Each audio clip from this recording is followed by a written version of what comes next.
একদিন শিশু নবী হজরত মুহাম্মদ সাল্লাল্লাহু আলাইহি ওয়াসাল্লাম ক্ষুধার্ত অবস্থায় মক্কার ধুলামাখা পথ ধরে হেঁটে চলেছে। কিছুটা দূরে ছিল আবু জাহেলের খেজুর বাগান। আবু জাহেল এক ইহুদি ব্যক্তিকে নিয়ে খেজুরগুলো একটি বস্তায় ভর্তি করছিল। শিশু নবী মুহাম্মদ সাল্লাল্লাহু আলাইহি ওয়াসাল্লাম তখন ক্ষুধার্ত ছিল, তাই ক্ষুধা নিবারণের জন্য দুটি খেজুরের আশায় আবু জাহেলের খেজুর বাগানের দিকে যেতে লাগলো।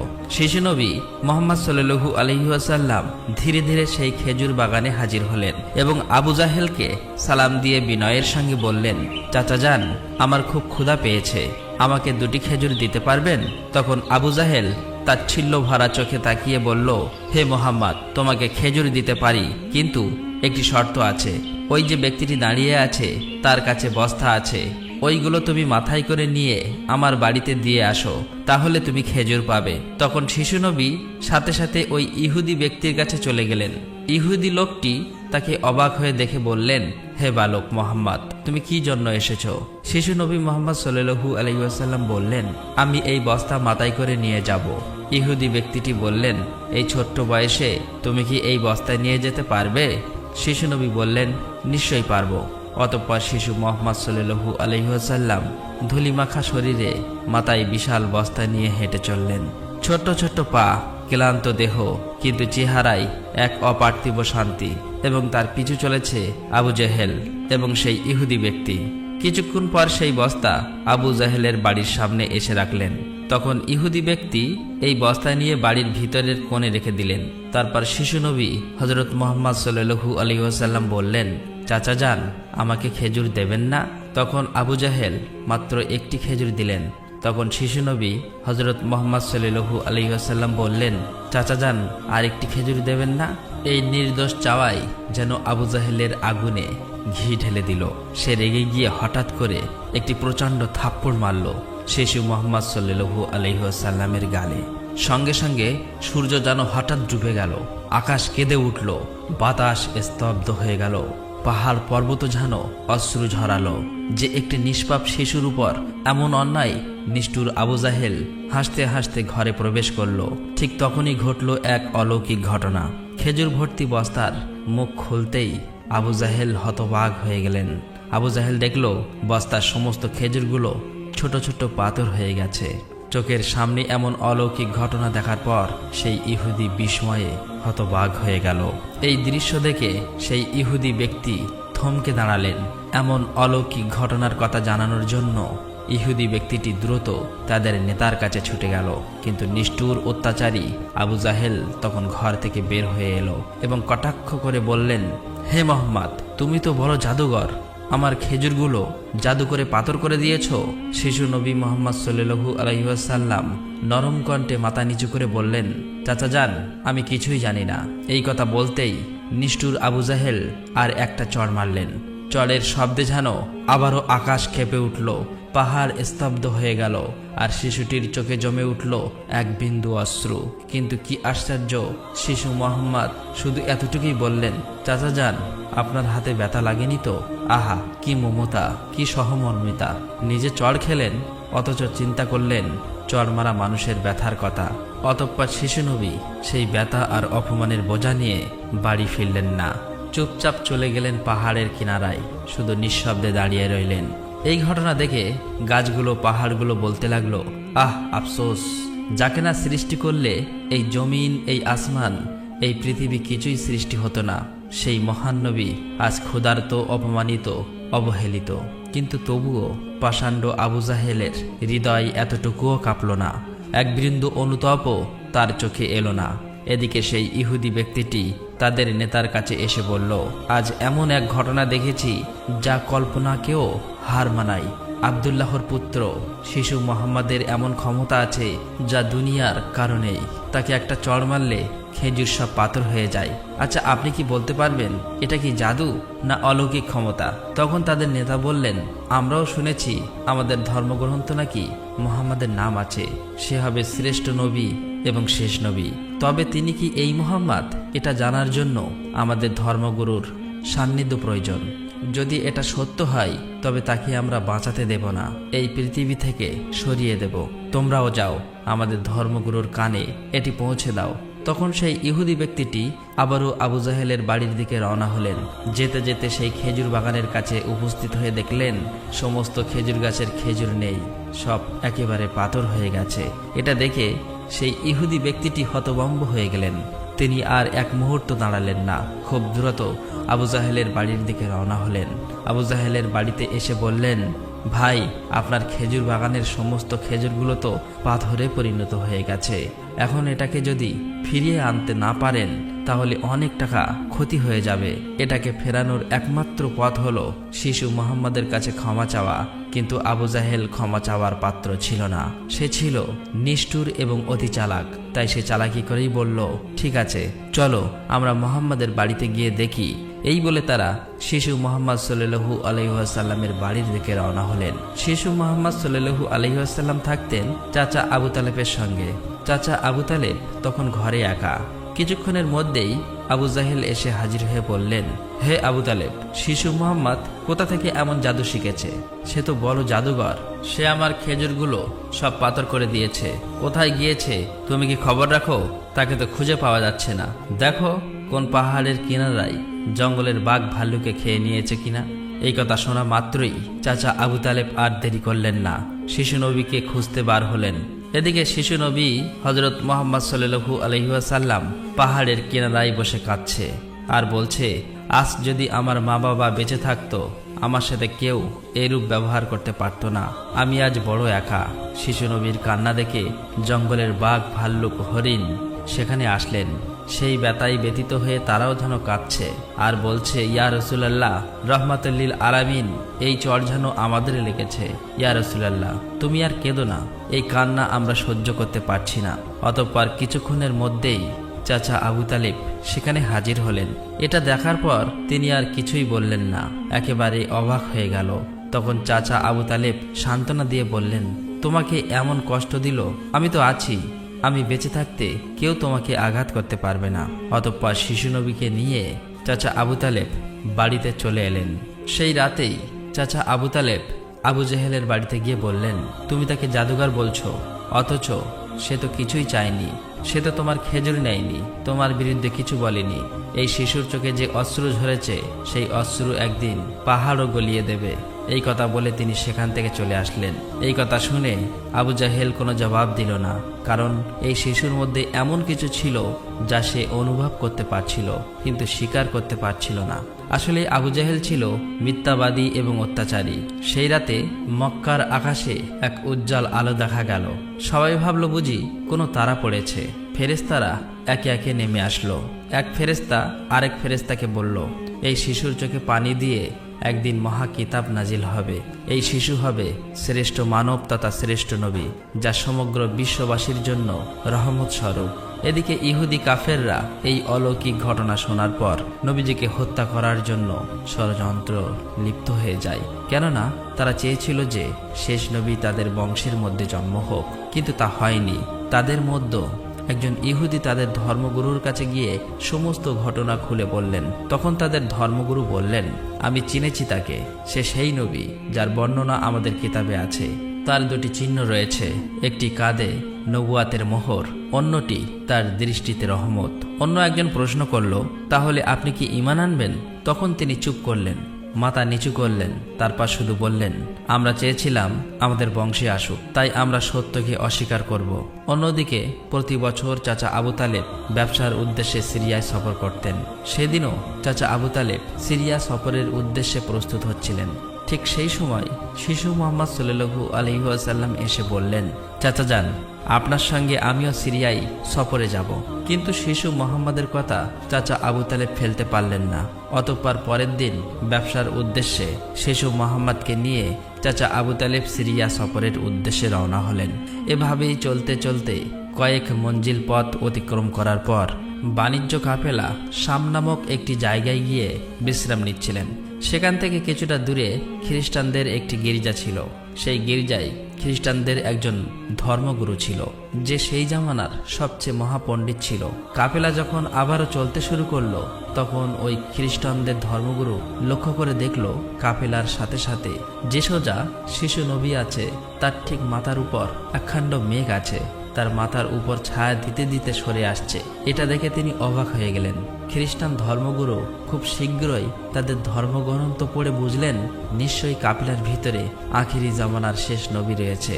তখন তিনি খুব দ্রুত তাদের একজন লোককে ডাকলেন এবং বললেন, তোমরা যাও, ওই কাফেলার সকলকে ডেকে আনো, তাদেরকে আমরা দাওয়াত খাওয়াবো।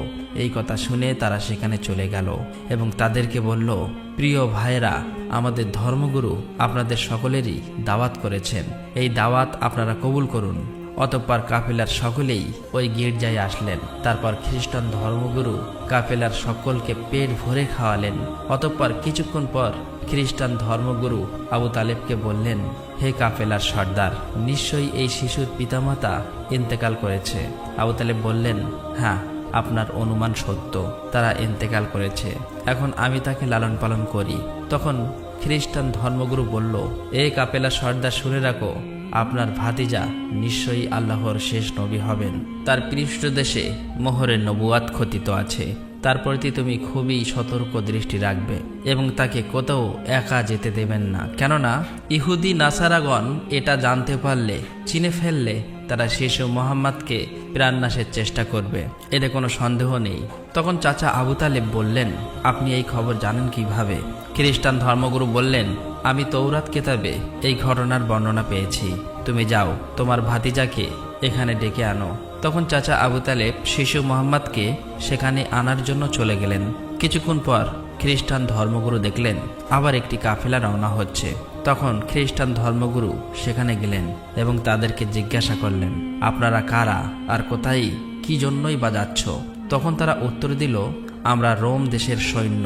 আমাদের বাদশাহ আমাদেরকে পাঠিয়েছে যে দুনিয়াতে নাকি আখিরি নবীর আবির্ভাব হয়েছে অনেকদিন আগেই।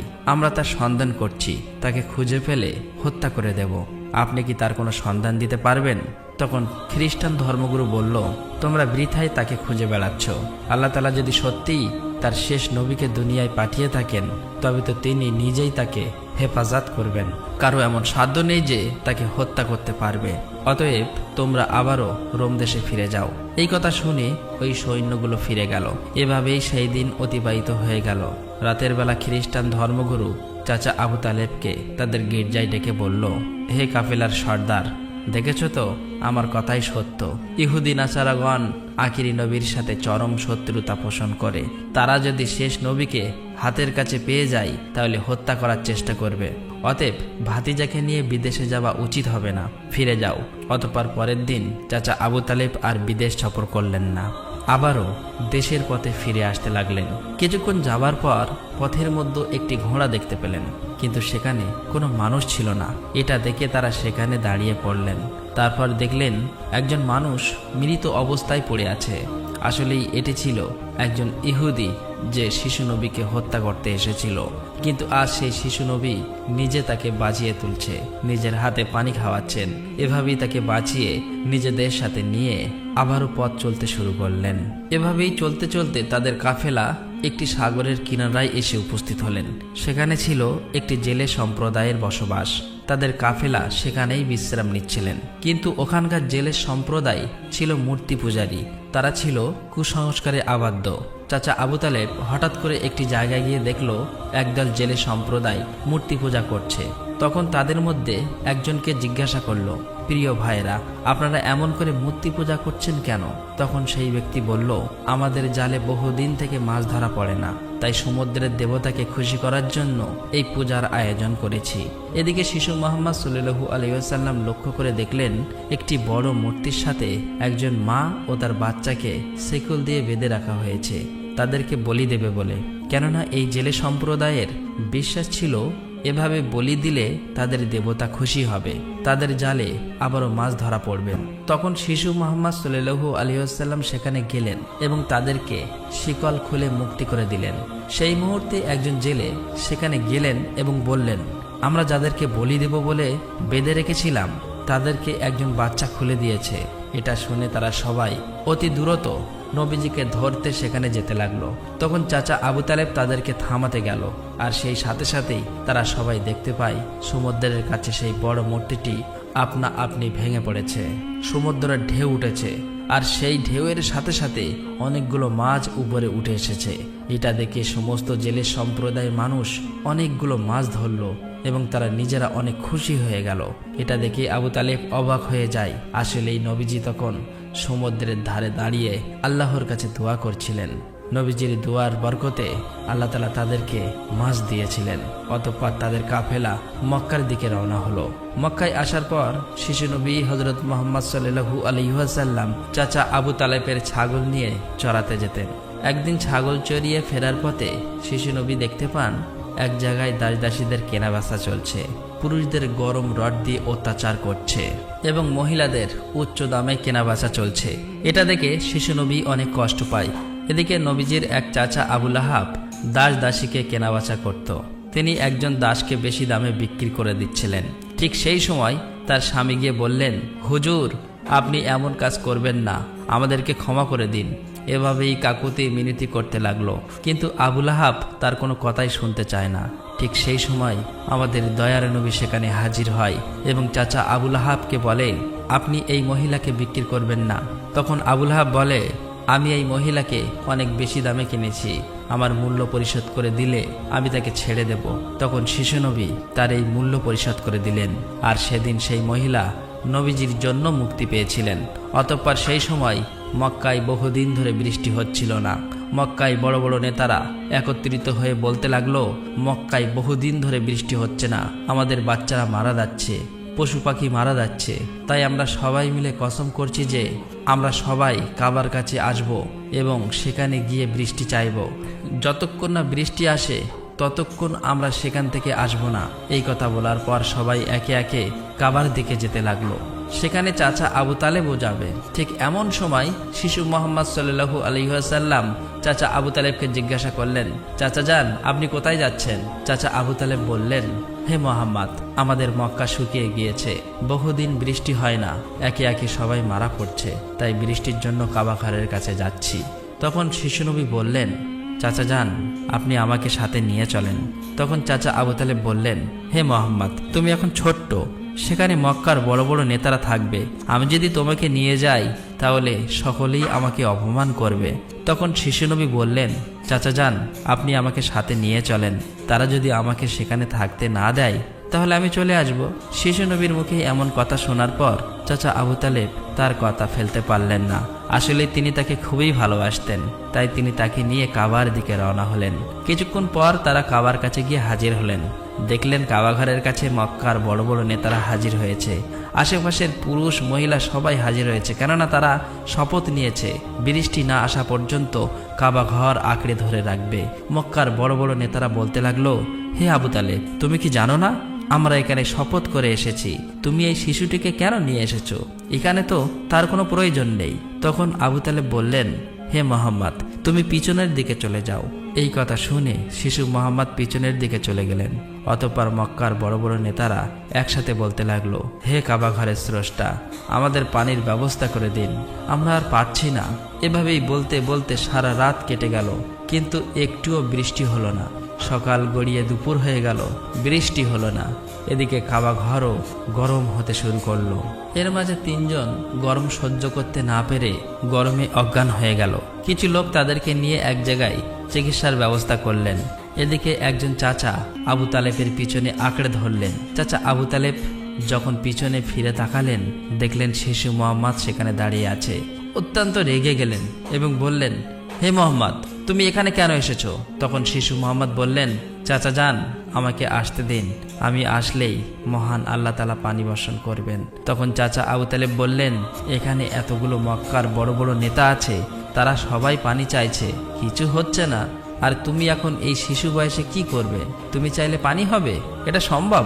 অতএব তুমি পিছনের দিকে চলে যাও। এই কথা শুনে শিশু নবী আবার পিছনের দিকে চলে আসলেন। এদিকে পুনরায় তারা একসাথে বলতে লাগলো, হে কাবা ঘরের স্রষ্টা, আপনি আমাদের পানির ব্যবস্থা করে দিন।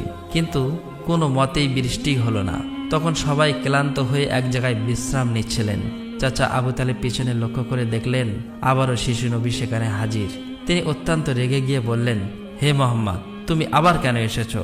শিশু মুহাম্মদ বললেন, চাচা যান, আমি তো আপনার ঘাম মুছতে এসেছি। এই কথা শুনে চাচা আবু তালেব নবীজির উপর প্রচণ্ড মায়া লাগলো এবং তাকে জড়িয়ে ধরলেন। তখন শিশু মোহাম্মদ আবারও বললেন, চাচা যান, আমাকে একটিবার কাবা ঘরের কাছে যেতে দিন। আমি গেলে আল্লাহ তাআলা পানি বর্ষণ করবেন। সেখানে থাকা মক্কার নেতাদের মধ্যে একজন এই কথাটি শুনতে পেল। শিশু মোহাম্মদ চিৎকার করে বলতে লাগলো, হে মক্কার মানুষেরা, চেয়ে দেখো, পানি চলে এসেছে। সেখানে থাকা সমস্ত লোকেরা অবাক হয়ে বলতে লাগলো, কোথায় পানি এসেছে? এখানে তো আমরা সবাই গর্বে মারা যাচ্ছি, আর তুমি বলছো পানি চলে এসেছে? তাদের মধ্য থেকে একজন বলল, হে মোহাম্মদ, তুমি এগিয়ে যাও। কিন্তু অন্য নেতারা বলল, আমাদের মতো বড় বড় নেতা থাকতে যদি এই শিশু মোহাম্মদ সামনে চলে যায় তাহলে আমাদের মান সম্মান সব চলে যাবে। অতঃপর অনেক আলোচনার পর শিশু মোহাম্মদকে কাবা ঘরের সামনে যাবার অনুমতি দেওয়া হলো। শিশু মোহাম্মদ সাল্লাল্লাহু আলাইহি ওয়াসাল্লাম যখন কাবা ঘরের কাছে গিয়ে আকাশের দিকে মুখ তুললেন এবং আল্লাহর কাছে দোয়া চাইলেন, সঙ্গে সঙ্গে মক্কার বুকে মুষলধারে বৃষ্টিপাত শুরু হলো। দেখতে দেখতে মক্কার চারিদিকে বৃষ্টিতে পরিপূর্ণ হয়ে যায়। এটা দেখে মক্কার মানুষেরা খুবই খুশি হয়ে যায় এবং বৃষ্টিতে ভিজতে ভিজতে যে যার মতো তাদের বাড়ি চলে যায়। প্রিয় দর্শক, একবার ভেবে দেখুন, এই কাহিনীটি শুধু ইতিহাস নয়, এটা ভালোবাসা, কষ্টের আর তাকওয়ার এক জীবন্ত নিদর্শ। আমাদের দয়ার নবী, রহমতের নবী কতই না কষ্ট পেয়েছেন। তিনি এত কষ্ট সয়েও কাউকে অভিশাপ দেননি, শুধু দোয়া করছিলেন, হে আমার রব, আমার উম্মতকে মাফ করে দাও। তারা জানে না আমি কে। এই সেই নবী যার ভালোবাসা ছাড়া জান্নাতের দরজা খুলবে না কারো জন্য। আর আজ আমরা এই যুগের মুসলিম কতটুকু কাঁদি তার জন্য, কতটুকু ভালোবাসি তাকে, কতটুকু তার সুন্নাহ আঁকড়ে ধরেছি। একবার ভেবে দেখুন, যে নবীর কষ্টে পাহাড় কাঁদে, গাছ কাঁদে, পশু পাখি কাঁদে, আর আমরা, আমাদের চোখে জল আসে না, আমাদের হৃদয় কেন নড়ে না? প্রিয় দর্শক, আসুন আমরা সকলেই দোয়া করি, মহান আল্লাহ তাআলা যেন আমাদের সকলকে সেই দয়ার নবীর ওসিলায় মাফ করে দেন। আল্লাহ তাআলা আমাদের সকলের দোয়া কবুল করুক, আমিন। আসসালামু আলাইকুম।